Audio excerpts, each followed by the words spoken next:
For more than 4 decades, Al Roker has stood beneath studio lights and stormy skies alike, smiling into the camera with the steadiness of a man who understands that millions are depending on him for clarity, comfort, and truth. Yet behind that familiar warmth lies a quieter story of endurance that those in their 60s can recognize in their own lives. The steady accumulation of responsibility, the weight of being the reliable one, the cost of always showing up even when the spirit feels thin. Much like George Stephanopoulos navigating the sharp edges of political debate, Al has learned that leading national conversations, even about something as seemingly simple as the weather, carries unseen consequences, because forecasts are never just about temperatures, but about livelihoods, safety, and sometimes life itself. And over the years, he has stood in the path of hurricanes, reported from communities flattened by wind and water, and delivered updates during moments when the nation's nerves were frayed,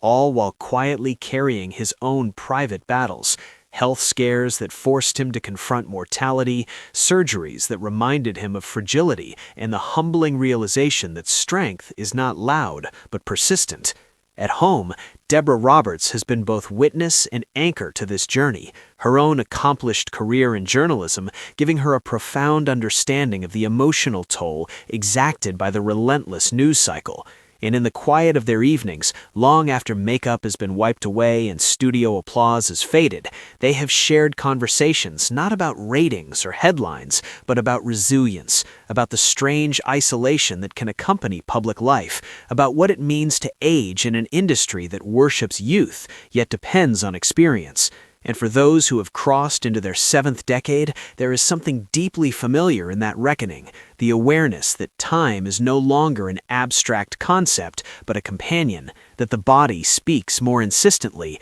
that stamina must be tended rather than assumed. Al's silent strength has never been about bravado, but about adaptation, about returning to work after illness, not to prove invincibility, but to demonstrate gratitude, about allowing viewers to see flashes of vulnerability without surrendering hope. And in doing so, he has modeled a kind of leadership that resonates powerfully with those who have weathered their own storms, raising families, building careers, burying parents, welcoming grandchildren, learning that the truest authority is born not of dominance, but of steadiness. There were mornings when the alarm rang before dawn and fatigue pressed heavily against him, when the thought of another breaking weather emergency felt overwhelming. Yet he rose, because consistency is its own form of love, and Deborah, understanding the unspoken calculus of duty, would offer the quiet encouragement that long marriages refine into instinct, a hand on the shoulder, a simple "you've got this,"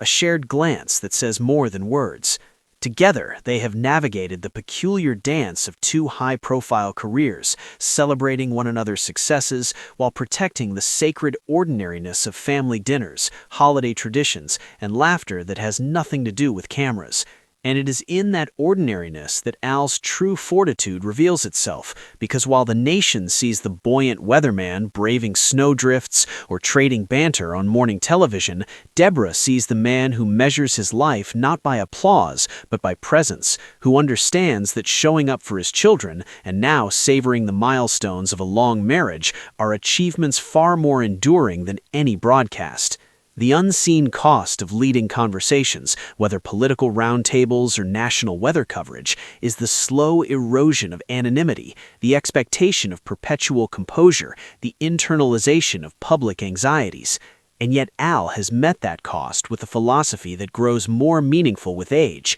that authenticity outlasts spectacle, that humor can coexist with gravity, that admitting fear does not negate courage. For viewers in their 60s, many of whom have faced their own diagnoses, retirements, reinventions, and reckonings, his journey offers a mirror rather than a pedestal, reflecting the truth that strength is often quiet, that partnerships deepen through shared trials, that the later chapters of life can be defined not by decline, but by refinement. Deborah's presence in this narrative is not ornamental, but foundational. She is the confidant who understands the sting of criticism and the exhaustion of travel, the partner who challenges and steadies in equal measure, and together they embody a version of success measured less in accolades and more in endurance, less in spotlight and more in solidarity. In recent years, as Al has spoken more openly about his health and the gratitude he feels for second chances, there is a softness in his public demeanor that feels earned, a gentler cadence that suggests a man who has made peace with imperfection, who knows that the privilege of aging is not guaranteed and therefore not to be squandered. And when he stands before the camera now, there is an added dimension to his forecasts, a quiet empathy born of personal vulnerability, an understanding that every storm report may be received by someone already fighting a private battle. The emotional arc of his life, intertwined with Deborah's steadfast companionship, reminds us that leadership in any arena carries invisible burdens, but it also offers invisible rewards: the deepened intimacy of shared struggle, the wisdom carved from adversity, the realization that silent strength is not about suppressing emotion, but about channeling it into service. And so, as the lights brighten and the countdown begins each morning,